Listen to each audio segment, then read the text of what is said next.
Hi guys, as you know there is a drama going on in the Diablo 4 community because of the review build that was released for the news outlets for video games, stuff like PC Gamer or IGN.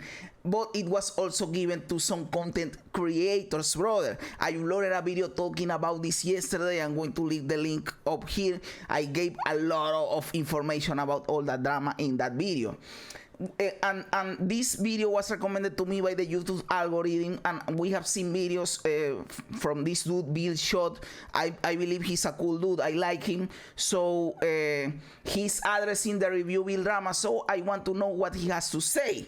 This makes me think that he had access, and I am fine with that. I think he's a cool guy, so let's see what he has to say about all this drama, brother. What's going on, everybody? So I wanted to just what is this shit? Dive into the fire and address some of your comments, questions. So a lot of you have been, what's going on, everybody? So I wanted to just dive into the fire and address some of your comments, questions, concerns. So a lot of you have been keeping track of the Diablo 4 community, and a few of our content creators, including myself, about 20 to 30 of us, got access to an early copy of Diablo 4. And well, let's be honest, 20 to 30 people are not a lot of people. And that makes it feel more unfair, but okay, it doesn't really matter in the bigger scheme of things. What does it matter if 20 people had access? Will that affect our enjoyment of the game? Probably not, brother. We have to be honest, probably not. It is more fucked up for people that create content, you know, like, well, if you create content and you weren't selected for that, you are kind of pissed off because now these people have an advantage over you. But for the general population, it doesn't matter. It doesn't matter. You are just going to enjoy the game the same way you were going to enjoy it either way. So who cares? And that was about 10 days long, and we were able to experience the full game, which was, you know, an experience that not everyone had. And I want to address a few of the comments or concerns about, you know, leaderboards and being able to have an advantage because we have advanced characters and all that good stuff. So first off, we don't get our progress. It gets wiped when the launch of the game comes. So yes, we know that. We know that is going to happen, and it's pretty obvious. No one, I don't believe that no one that is logical or a reasonable human being would think that you are going to keep your level 50, level 80, level 99 character from a close review build into the live game. Nobody would think that, but it doesn't really matter. You still have a leg up over everyone else because you have more experience with the game. You have seen things that no one else has seen, so you have a leg up. Yes, there is the argument that a leg up on what? There is no leaderboard, there is no stuff, but now we have this hardcore bullshit that some people are gonna attempt. And again, this is only a problem for a small fraction of the player base because a lot of people are not even going to attempt this challenge. But it doesn't matter because it already compromises the fairness of the event. And this is the problem. It doesn't matter if it only affects 1 people or 100 people. It compromises the fairness of the event, and it doesn't feel right, you know. So when, you know, we say, oh, I got to level 70, which I did, I'm not going to have a level 70 character on launch. That's just not going to happen. Okay. The second thing is for global competitions like the hardcore statue, where you get your name engraved on a statue if you're the first 1,000 people to reach level 100 on hardcore, I would not be participating in those competitions. I'm not going to enter my name and try to take a spot. That's personally not what I'm going to be doing, and I imagine a lot of other creators are. And I commend you for that, brother. Well, I don't know if you are doing it for the moral reason that you don't want to do it because you know that you have an advantage and you decided, well, I am not take advantage of this advantage, so I am not going to compete. Or that you were not going to compete either way because you don't want to do it, because you are focused on something else, because you don't play hardcore, I don't know. So if you are doing it for the moral reasons, I commend you, brother. That is awesome. If you are doing it because you were not going to do it either way, well, that is not bad either, but it is not as cool as the other thing, you know. It is fine either way, but the other one is cooler. Are going to feel the same way because at the end of the day, most of us are just more focused on the community and trying to help you all. At least for myself, my whole goal here is to give you all informative videos, help you on your journey, and have you have the best experience possible, okay? But that is the thing. Some people would consider that bullshit, you know. And as a content creator, I understand your perspective. And yes, you are cool. You want to create cool videos. You have access to this build. You are going to talk about this when the NDA gets lifted. Brother, if I was in your position, I will do the same thing. That is what you do as a content creator, brother. You use this information. You provide it to people. You help people out. But for a lot of people, this is also bullshit, brother, because you are revealing information before the game is released that should be learned by the player once they are playing the game after the release. So this creates a weird scenario, a weird balance where there are builds out that people shouldn't know if they work, that there is information out, you should do this, you should do that. But why do you know? Oh, because I played the game previously. It removes a lot of the mystique, of the intrigue regarding the game, you know. It removes a lot of excitement, of discovery on, to the game, you know. And yes, you can choose not to watch this content for yourself, but a lot of people will have access to this shit, and you can control the whole of the community, brother. Okay, and that leads me to my point number 3, which is I plan on sharing anything that I learned. Everything and anything that I learned, whether it's builds, whether it's you know, how gold is, or whether it's what my end game experience was. Obviously, I can't share it here, but when the time comes and the embargo falls, which is May 30th, I believe at 9 a.m. PST, we will be able to go ahead and share everything. And I plan on putting out several videos over the course of 2. And this is a paradox, brother, because this intersects 2 problems. One problem is, well, if the dude doesn't release any information, any videos, then people will say, well, he has knowledge that we don't have, and he's not sharing it with us, so he has an advantage that we don't have.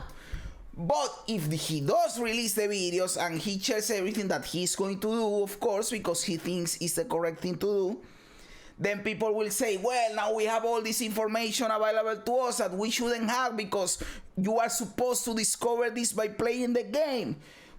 Well, you cannot do it. Yes, I will not do it, but then other people do it and they have an advantage over you. Again, what advantage, you know, leaders, whatever, that is another conversation. But I understand that this is a tough choice because whatever you do could be interpreted as bullshit. Also could be interpreted as, who cares, just do whatever you want. Of course it can be interpreted that way too. But some people will interpret it the bad way no matter what you do. And of course, this isn't a problem created by this dude or by any content creator. This is a problem created by Blizzard by doing things this way. But yes, and I said this in the other video too, the review builds have always existed for every game. So what is the problem? Why is Blizzard stupid in here? The problem is that they should have kept that only for review websites, for news outlets or whatever, and not for content creators, in my opinion. Because the content that these 2 content sources create is different. The reviews, the news outlets are going to say, well, the graphics looks cool, the story is kind of boring, whatever, stuff like that, you know. General stuff to give a score to the game. Oh, the game is an 8 out of 10 because of X or Y.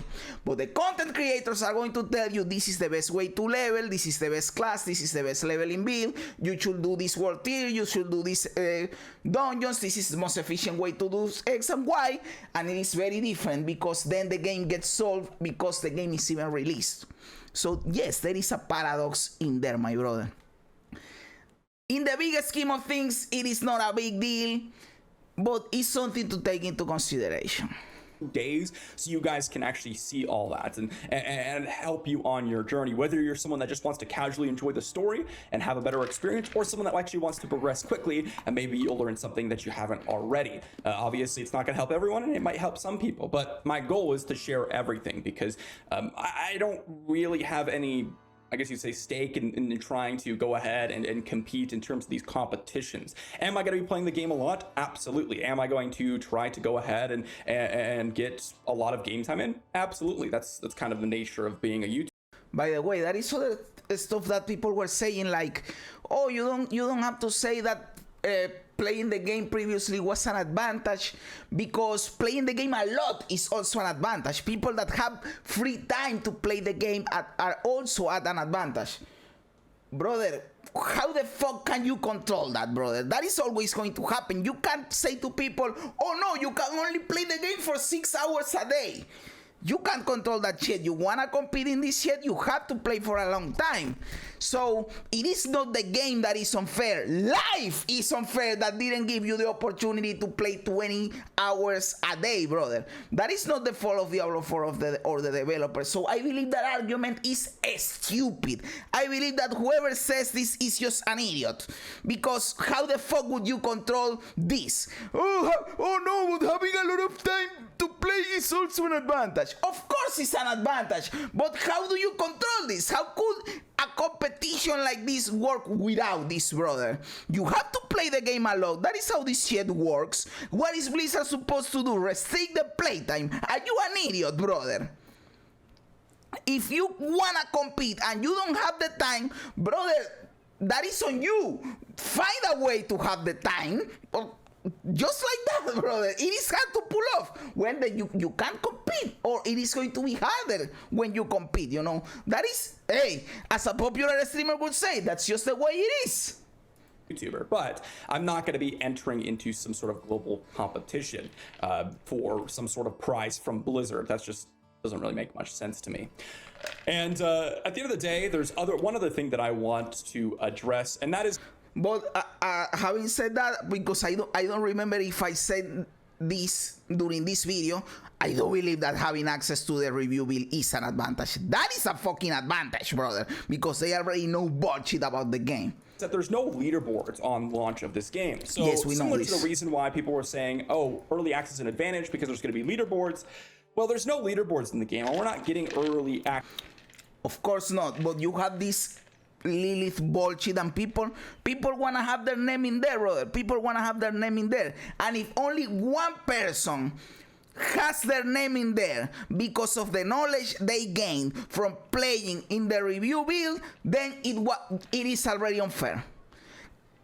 Just because of one person, you already tainted the whole fucking competition, because it is not fair, brother. Because someone else could have that spot, and then you fucked over that person, my dude. In my opinion, what should they do? To think they have two options: not allow people that were in the review build to compete in this Lilith thing, or if you don't want to screw up these people because they also deserve to compete, then delay the event. Delay it by 1 week, delay it by 2 weeks, delay it to the first season. And then everybody is happy, brother. But they won't do that because it is the hype of the launch. Well, I don't know, bro. Access in terms of time in the game, we just got a little bit more knowledge, which hopefully all of it will be shared to you all. And I imagine a lot of other creators will be doing the same. I know personally a few other creators that are absolutely going to be sharing a lot of videos on what they've learned, because we're here for the community first and for ourselves and our enjoyment second, and then after that, competing in competition, all that type of stuff. That's the last thing I'm really worried about, to be honest. So I wanted to. But for some people, competing is the content, brother. For some people, competing is the content. For example, and I am not saying this to call out anybody like, oh, this is bullshit. No, no, no. I like this dude, Woodillo. I don't know if you guys know Woodillo. He's a hardcore player too. He soloed a chava in hardcore in the server slam. This dude goes hard in the game, brother. For him, competing is part of his content. He create content like that. I soloed a chava on hardcore. He's going to compete in this event. This is a dude that likes to go hard in games. He likes to compete, and this is part of the content he provides. People watch the dude because the dude is good at the game. So it does matter, my brother. It does matter for some people. just address that. And I know some people aren't going to like that, and I know some people are. But at the end of the day, I just wanted to answer some of those questions for me, as well as some of the actual like questions people have, like, are you going to have reset progress? Because that's also a really big concern from a lot of people. So let me know what you think in the comment section down below, and hopefully you all are going to absolutely love the launch of the game. It's going to be great. I'm super excited. We only get a Diablo release every 10 plus years or whatever. So my goal is to have everyone really enjoy it as much as brother. possible, and for me to enjoy it as much as possible. And that's what I'm going to be doing. Thanks for watching, and I'll see you all for the next one. I am really excited to play this shit, brother. I can't even play other games because everything's ruined for me. I just want to play Diablo 4, brother. And yes, brother, Bill Shot, as always, cool video, brother. It prompted us to talk about the stuff. I really like this dude. His videos are cool, brother. Thanks for this video, brother. And guys, let me know what you think about all this thing in the comments below. I really want to know what the community perception is on this topic, because sometimes I have my ideas and people say to me something and it or changes my perspective, or it gives me more nuance or more context to stuff. So I really like when people comment my videos, brother. Either agreeing or disagreeing, I don't give a fuck. I just like when people comment the videos, brother. Let me know in the comments below what you think about these guys. Thanks for being here. You guys are fucking awesome. God bless you. And remember, as a great Bill Hicks said, this is